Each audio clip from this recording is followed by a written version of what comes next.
Assalamualaikum warahmatullahi wabarakatuh. Perkenalkan, nama saya Cindy Amelia, NIM 218430014, kelas 1 CPGSD, Institut Pendidikan Indonesia. Pada kesempatan kali ini saya akan menjelaskan tentang sejarah pramuka di dunia dan di Indonesia.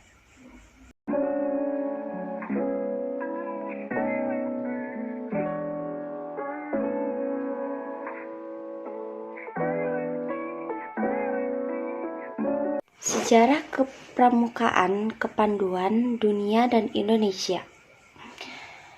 Awal mula berdirinya tidak lepas dari tokoh utama yang sangat populer, yaitu Baden-Powell.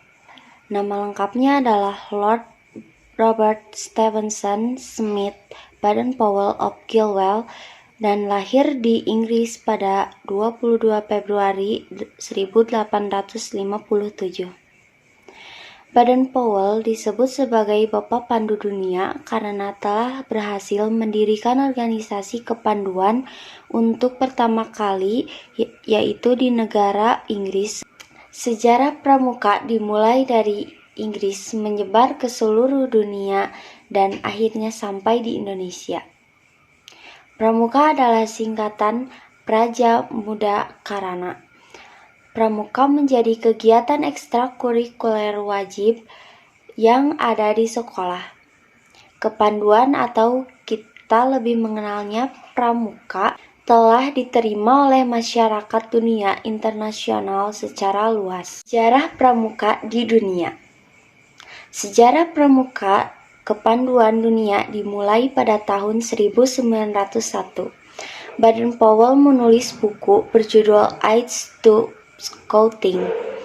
Buku tersebut berisi pedoman untuk memandu yang dipakai di sekolah laki-laki di Inggris. Pada tahun 1908, Baden-Powell menulis sebuah buku berjudul Scouting for Boys. Buku yang sangat populer di Inggris kemudian menyebar ke berbagai negara. Pada tahun yang sama, Baden-Powell mendirikan sebuah organisasi kepanduan untuk anak laki-laki yang disebut Boy Scout. Pada tahun 1912, Baden-Powell bersama adiknya yang bernama Agnes mendirikan organisasi kepanduan untuk wanita yang bernama Girls Guides. Organisasi tersebut dipimpin oleh Agnes dan istri Baden-Powell. 4 tahun kemudian, tepatnya pada 1916, mendirikan pramuka untuk usia siaga dengan nama Cub atau Anak Serigala. Sebagai pedomannya dengan buku The Jungle Book karya Rudyard Kipling. Buku tersebut berisi cerita Mowgli, si anak serigala. Pada tahun 1919, William Frederick Du Bois McLaren memberikan sebidang tanah kepada Baden-Powell yang difungsikan untuk mendidik pembina pramuka dengan nama Gilwell Park. Untuk memperkenalkan kepanduan ke seluruh dunia, pada tahun 1920 diselenggarakannya Jambore Dunia pertama di Olympia Hall, London, Inggris, yang mewakilinya ada 27 negara. Pada malam terakhir tanggal 16 Agustus 1920, Baden-Powell diangkat sebagai Bapak Pandu Dunia atau Chief Scout of the World. Gagasan yang menarik dan sangat cemerlang Baden-Powell adalah kepanduan menyebar ke berbagai negara, termasuk Belanda. Sejarah pramuka di Indonesia dibagi menjadi 3, pada masa penjajahan Belanda, pada masa penjajahan Jepang, dan juga masa setelah proklamasi kemerdekaan Indonesia. Pramuka pada masa penjajahan Belanda. Awal mula sejarah kepanduan di Indonesia ditandai dengan munculnya cabang kepanduan milik Belanda yang bernama Nederland Pathfinders Organisasi (NPO) pada 1912, kemudian berubah menjadi NIPP, Netherlands Indies Pathfinders Vereniging, atau Persatuan Pandu-Pandu Hindia Belanda di tahun 1916. Pada tahun 1916, Mangkunegara VII membentuk organisasi kepanduan Indonesia yang pertama dengan nama Japanese Pathfinder Organisasi atau JPO. Dengan lahirnya JPO, justru memicu pergerakan nasional sejenisnya seperti Hizbul Wathan HW tahun 1918, Jongjapa Pathfinder JJP tahun 1923, National Indonesian Pathfinder Natipij, National Pathfinders NP, Pandu Pemuda Sumatera PPS, dan masih banyak lagi.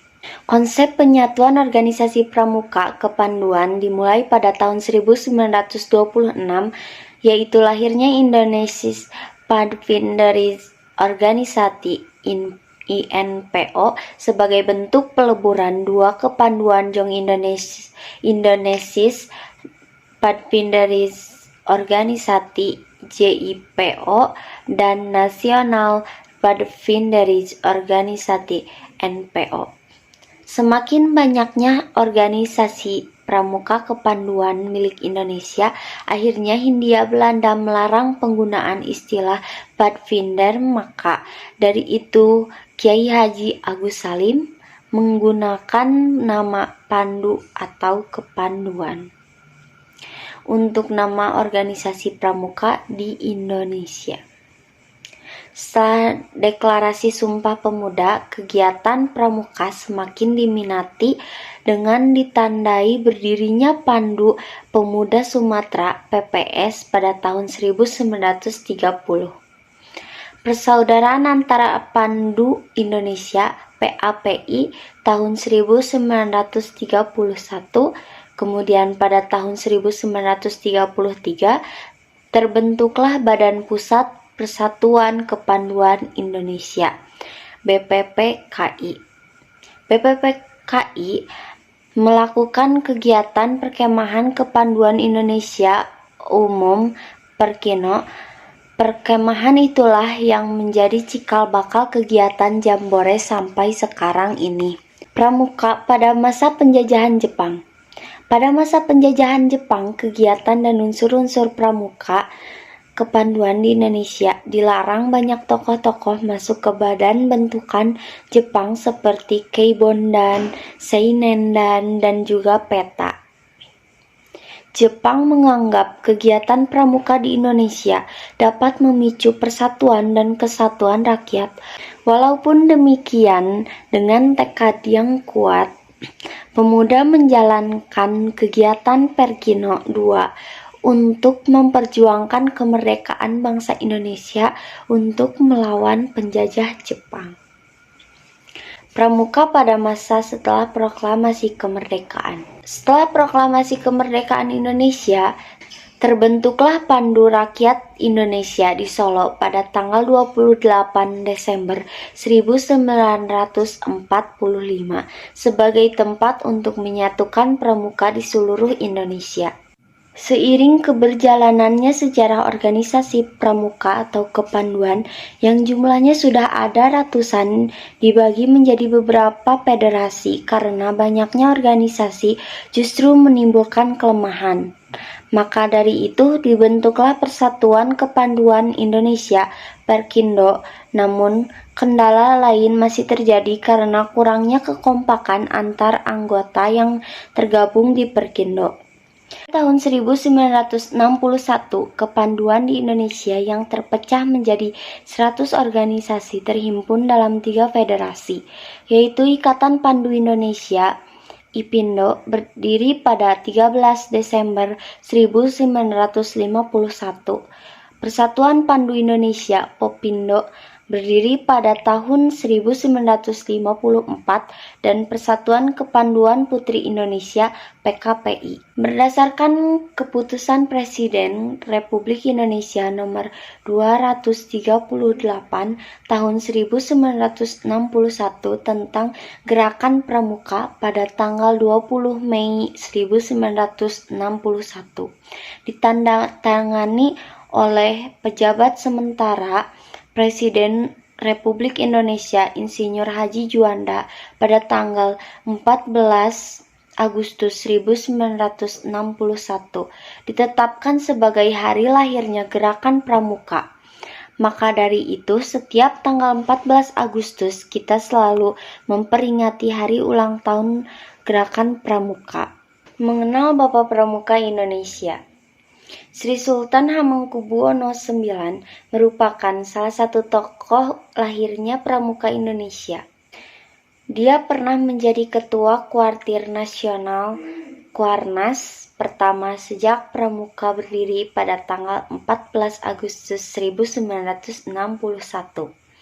4 periode berturut-turut Sri Sultan Hamengkubuwono IX menjabat, yakni masa bakti 1961 sampai 1963, 1963 sampai 1967, 1967 sampai 1970, dan 1970 sampai 1974. Dalam sejarah kepanduan Indonesia, Sri Sultan Hamengkubuwono IX merupakan salah satu tokoh yang berhasil menyatukan berbagai organisasi kepanduan di Indonesia. Pada akhirnya menjadi satu wadah, yakni Pramuka, sehingga dinobatkan sebagai Bapak Pramuka Indonesia. Sekian materi dari saya, semoga dapat dimengerti dan mohon maaf bila ada kesalahan penyebutan nama tokoh dan nama organisasi. Wabillahi taufiq wal hidayah. Wassalamualaikum warahmatullahi wabarakatuh.